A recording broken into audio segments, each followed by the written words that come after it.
Hello students, welcome back to my YouTube channel mathbuddy.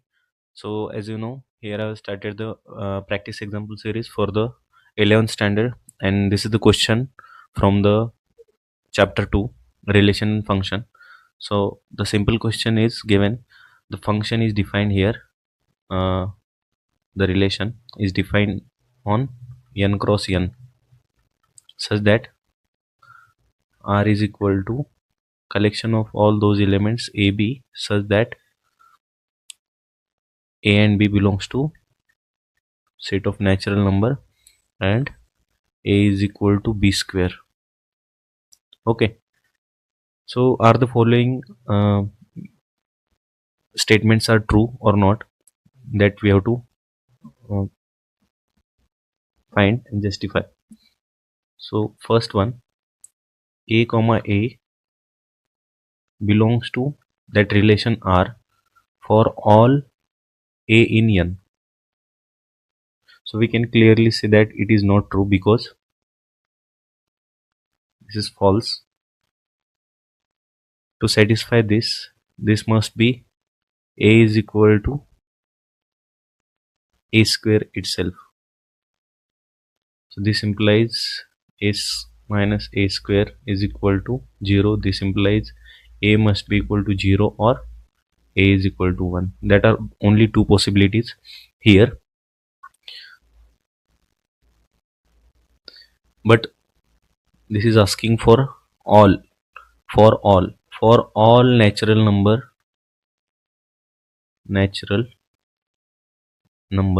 it is not true. Is it? Not true. So we'll move to the next example. A comma b belongs to R, relation R, implies b comma a belongs to R, that relation. For this is the first one is the reflexive property. The second one is the symmetric property. Symmetric property is also not true because for this must satisfy a is equal to b square and b is equal to a square, and this is not possible for all natural number again. Hence it is not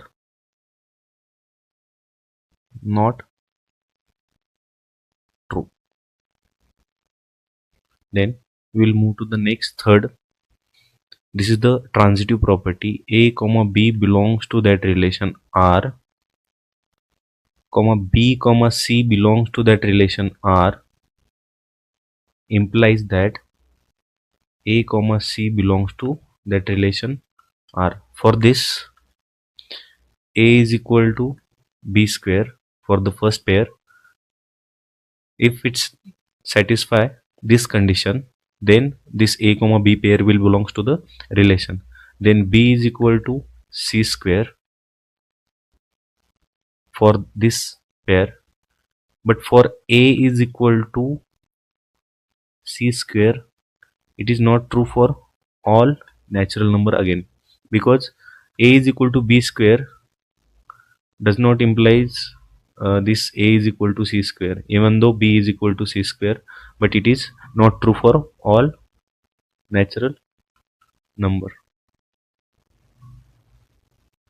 and hence these all three statements are false statements.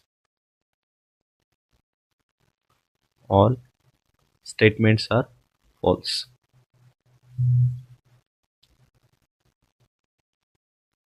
Okay, so this was the easy example, but some of the students may confuse in this. That's why I am taking this. Okay, thanks for watching. Subscribe to my YouTube channel mathbuddy.